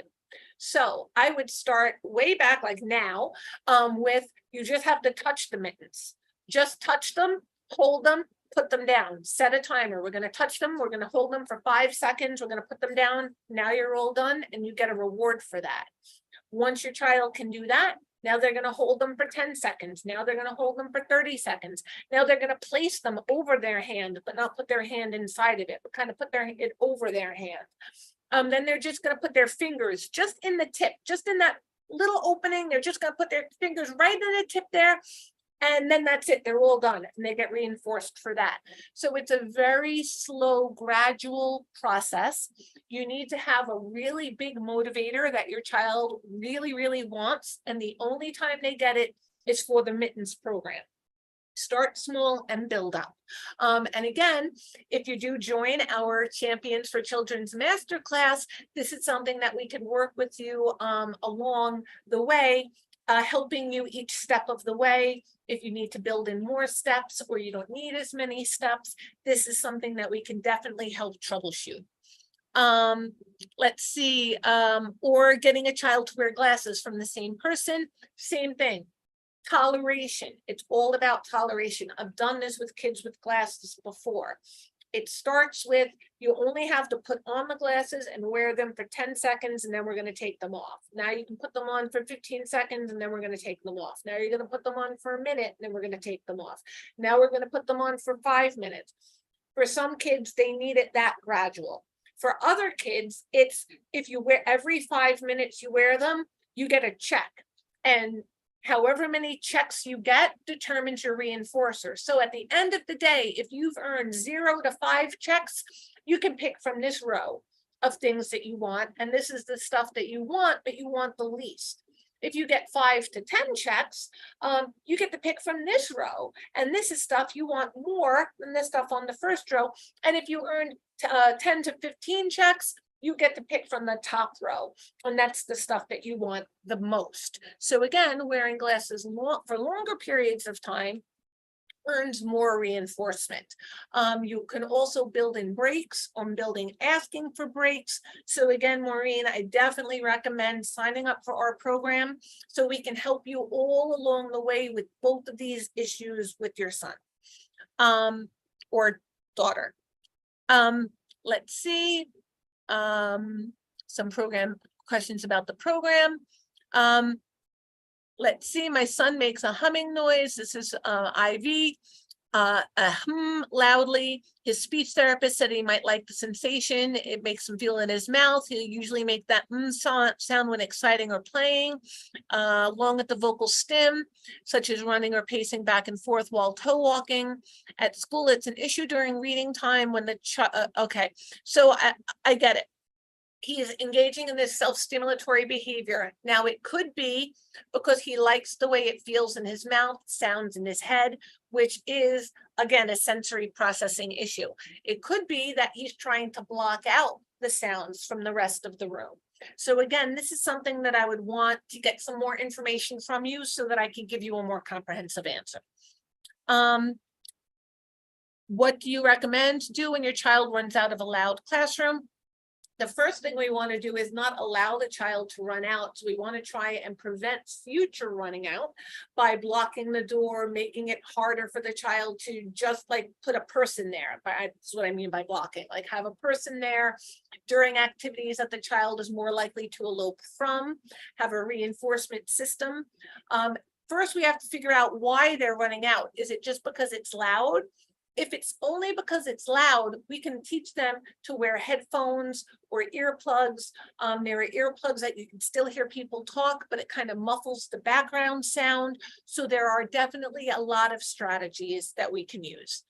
What is the first step? The potty training, that's a whole other presentation. Please, please join the program. We have a whole great potty training program that we can help you through all of those steps. Even for a 6-year-old, that's fine. I'm glad to hear she's been saying a few words. That's awesome. And Colette, how do I help my child who loves loud sounds but won't wear headsets or earplugs? So if they like loud sounds, again, tolerating the headphones or the earplugs for very short periods of time. And if you want the music loud, you can only have it loud if you're wearing the headphones or the earbuds. If you're not wearing the earbuds, then it has to be lower. And again, practice that separate and apart from like the real world. Like we're going to practice you listening to loud music through the headphones. You're just going to first put the headphones on with no music coming through them. 5 seconds, take them out, big reinforcer. And then again, we build up from there. So please, please, please join the program so we can help you every step of the way with programs like that, because as you have any issues or you try to do a program and a variable comes up that maybe you weren't expecting, you can now talk to us about that and we can really help you on a day-to-day basis through this. And we have so many different specialists between the BCBAs, speech pathologist, our feeding therapist, our mindset coaches. We have so many different experts and so many different fields of expertise that we will get to the bottom of whatever that issue is. Now, let me see. I want to open this for questions. If anybody has a live question, please raise your hand and we will be able to do a couple of live questions. Please just raise your hand, and as we see hands going up, I will be more than happy to answer anybody's question for some live coaching. And if you don't have a question or a comment tonight that you want to ask, that's always all right as well. Some people come prepared with some questions to ask live, and others just like to listen to the presentation and they might go back and listen to it again later. Either way is fine, but if there is something that somebody would like some specific coaching on, I am more than happy to answer any questions that you might have live and in person. I'm not seeing any hands going up right now, so maybe Jen, we can do our raffle now, and that will give everybody a minute or two to get their hands up, and then we can do our questions. Oh, wait, I do see somebody did put their hand up. Hold on, wait. Hold on the raffle thing for a second. Ashley, I see Ashley Gamboa, you have your hand up. Please feel free to unmute your mic and I would be more than happy to answer your question. Ashley. Ashley Gamboa, are you there? Hi. Hello. How are you? What can I do for you? Good. I just had a question. I was the one asking you about how to help him when he runs out of the classroom. Okay, great. Because he does go to daycare, and right now he's with like the older kids, so he tends to like run out of the classroom a lot. And it's just one teacher to like about 20 kids, which is a lot for him. So they're trying to ask me for like suggestions on like what to do to help him that he's not like overstimulated when he does that. Okay, so I would work on teaching him to ask for a break. If it's getting too loud and overwhelming for him, he can ask for a break. So he can either say, I want a break, or if he's not that verbal or has difficulty doing that in the moment, you can give him a card that says break with like a little timer on it. And he can use that to request a break. So he doesn't have to run from the room. He can go to the teacher and ask for a break, and that way maybe he can just sit in a chair outside of the room, or he can go somewhere that's a little bit more quiet. Maybe they can have like a center in the room that's a little bit more quiet, so that he can have a special place to go when he's feeling a little bit overwhelmed. I would also try and teach him to wear headphones or earbuds that, again, some of the earplugs that they have today, it doesn't mean you can't hear somebody speaking to you, but it will like muffle the extraneous sound in the room. I would teach him at home to wear these. So at school or at daycare, if it does start to get too loud and overwhelming, if they don't have either a person that can take him for a walk or a quiet place he can go, which would be the best case scenario, would be then they can have him put on the headphones, maybe listen to his own music or noise canceling headphones. He can look at an iPad or a book or a puzzle, but it'll help muffle the noise that's going on in the rest of the room. Okay, well, that's outside of the daycare, and then just once he can wear them, then you can provide the daycare with it. Okay, yeah, because we did have him on headphones when he was like, I would say about 4. He's 5 now, but when he had his OT therapist, she broke him out of the headphones with the tablet. So now he no longer wants the tablet with the headphones. So it's harder for us to tell him like wear the headphones. He takes them off. I give him the sensory toys, and you know, sometimes he plays with them, sometimes he doesn't. But they just really ask me a lot, like, well, Mom, what can we do since he's nonverbal? You know, he doesn't have like the danger awareness. So if he does anything, like if he like drops something and he falls, he doesn't know, and the other Right. kids know. So Right. they're kind of asking me like, well, what should we do? He probably could use a one-on-one, like to get an additional person there for him. And again, you can get some like ABA services, like a behavioral therapist, like a one-on-one. Your county might be able to provide that service for him, and that person can go to daycare. Or you could get insurance-based, home-based ABA, and that home-based person could go to the daycare with him. So that way he has somebody there to help teach him how to ask for a break, who can take him for a quiet walk if the room is getting too overwhelming, can teach him how to ask to go for that walk when things are overwhelming, might be able to work with him on wearing the headphones. And if he's wearing noise canceling headphones, it's not necessarily having to wear them to play with the tablet. So since they look different and have a different function, he might be more willing to do it. But I would again practice that at home with the headphones, set a timer for like 5 seconds. When the timer goes off, the headphones come off, and then give him a big reinforcer.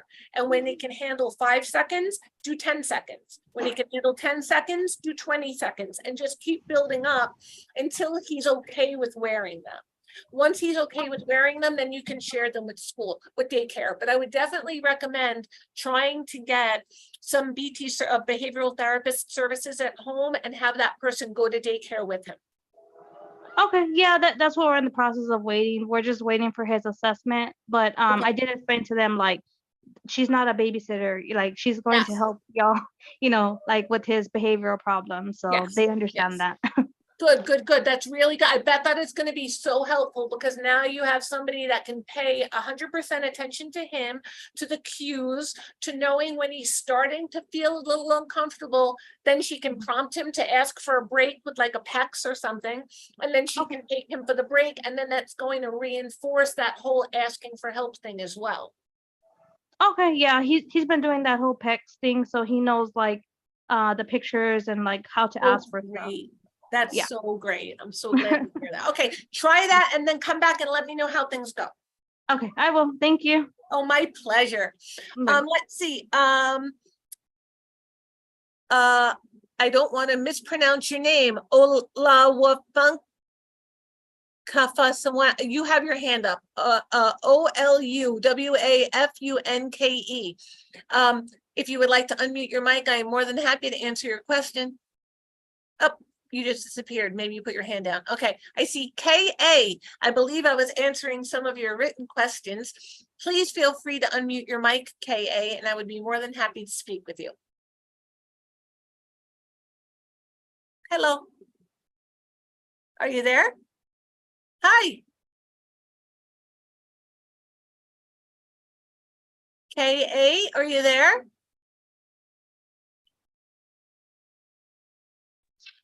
Hello? Hi, how are you? Sorry about that. That's okay. We're having a rainstorm, so my connection's been going in and out. Oh, that stinks. Yes.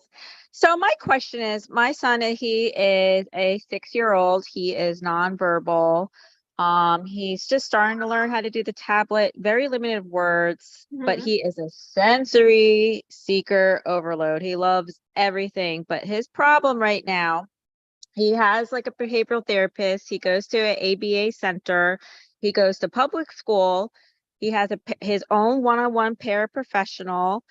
But he just loves to derobe. He will just, it is great to him. At first we thought maybe it's because he's hot, because he would love to go on those exercise balls or the bouncy balls and just rub his stomach on it. And then now it's like balloons and maybe rubbing on his private areas. So I'm really not sure, like we'll say, put on your clothes, you know, and he'll like look at you like, cause he knows, and he'll put it up back on, but, and then it's, you know, he gets very upset, but then sometimes I don't know if he's just doing it for attention or if he's doing it. Probably both. It's probably both. It's Okay. probably sometimes he's uncomfortable and sometimes it's for attention or to get out of something that he doesn't want to do. So Uh-huh. since he has so much one-on-one support, as soon as he starts to try to take off his clothes, are they able to redirect at all? Yes, sometimes. And sometimes they think, oh, maybe he has to go to the potty. And sometimes it is he has to go to the bathroom and then he'll come back and he'll be happy.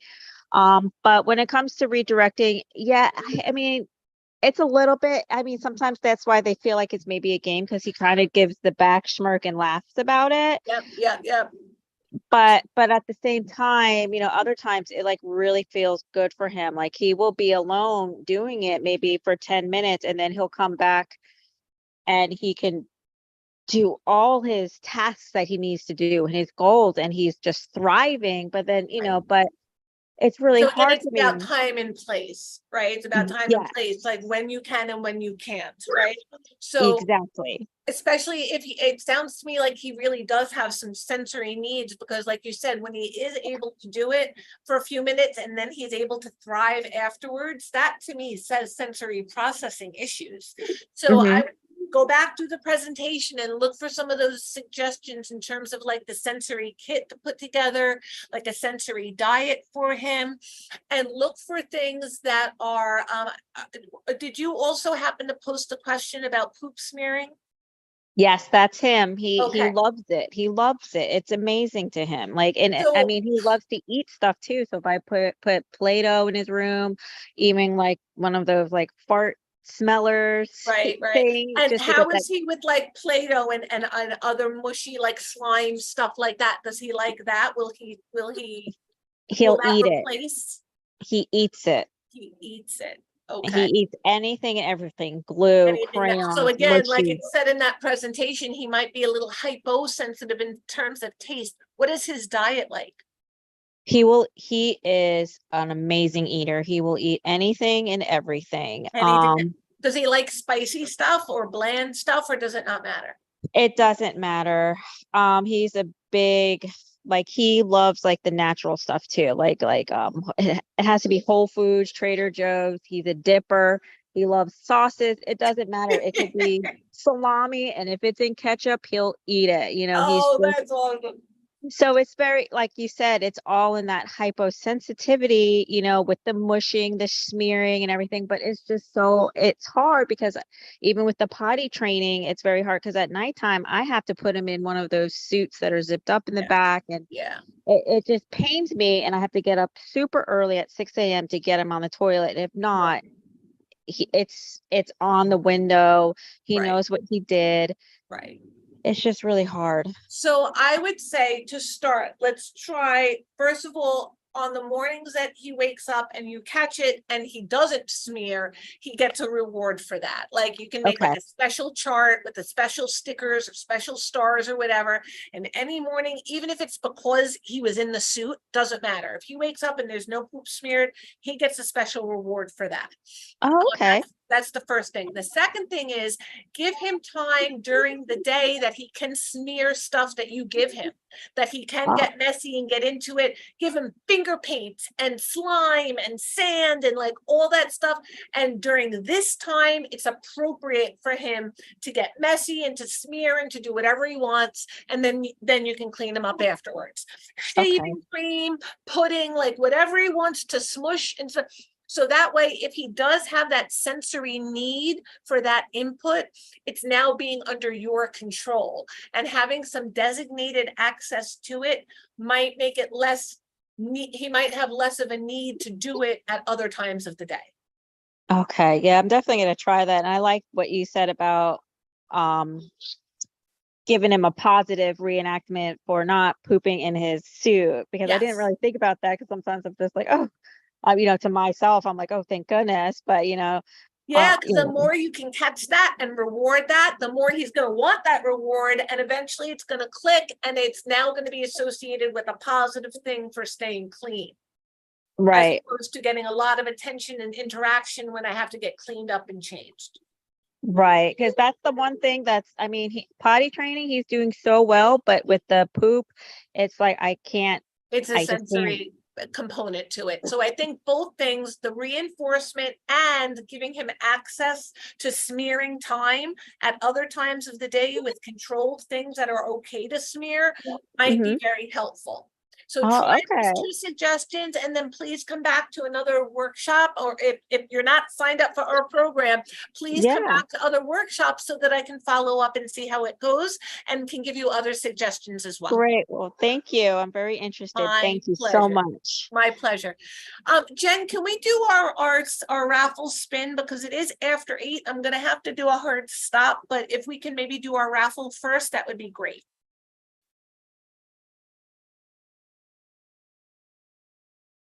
Let's see who our winner is going to be.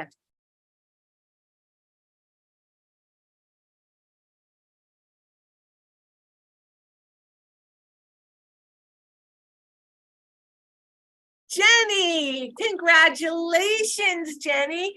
You have won a coaching call, one-on-one coaching call with any of the coaches. Congratulations. That is a wonderful prize for you to win. And I want to thank you guys so much for your attention tonight. My apologies if I wasn't able to get to everybody who, if there were more questions, I apologize. I do have to do a hard stop now that it's after 8 o'clock, but please sign up for our program and we can continue talking. I can get to know you and your child, and I can give you a lot more personalized, individualized suggestions. I really hope you guys sign up, and by midnight, so you get all 3 of those fantastic bonuses. Sign up before midnight tonight. Please come back to our future presentations. I will be doing another workshop on August 10th, Thursday, August 10th, on getting nonverbal kids to be more verbal. And I will be doing our parent group through our CFOC masterclass group next week on rewarding behavior, and on August 17th on increasing compliance with your child at home. So please sign up for our program so you can attend those parent group meetings. I hope to see you at future workshops, and thank you so much for your attention this